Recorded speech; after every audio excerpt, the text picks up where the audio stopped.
Olimlar kosmosni o'rganmoqda. Okean tubiga tushmoqda. Texnologiya esa kundan kunga rivojlanmoqda. Lekin shunga qaramay, ba'zi signallar bor. Ularni hech kim to'liq tushuntira olmaydi. Bugun siz insoniyatni hayratda qoldirgan eng sirli 5 ta signal haqida bilib olasiz. 1997-yilda okean tubidan juda kuchli ovoz yozib olindi. Bu signal bloop deb nomlangan. U shunchalik kuchli ediki, minglab kilometr uzoqlikdagi sensorlar ham uni eshitgan. Avvaliga olimlar bu ulkan noma'lum jonzot bo'lishi mumkin deb o'yladi.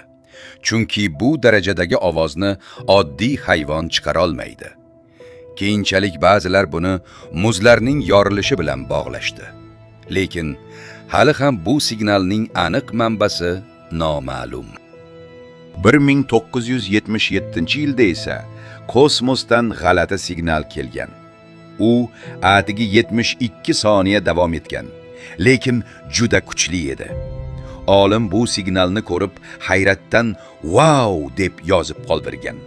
Shu sababli u "Wow signal" deb nomlangan. Eng qizig'i, bu signal boshqa hech qachon takrorlanmagan. Ba'zi nazariyalarga ko'ra, bu boshqa sivilizatsiyadan kelgan bo'lishi mumkin. Yana bir sirli joy bor. Rossiyada joylashgan radiostansiya. U 24 soat davomida bir xil g'alati signal chiqarib turadi. Bu signal oddiy shovchinga o'xshaydi, lekin ba'zan uning ichida noma'lum ovozlar ham eshitiladi.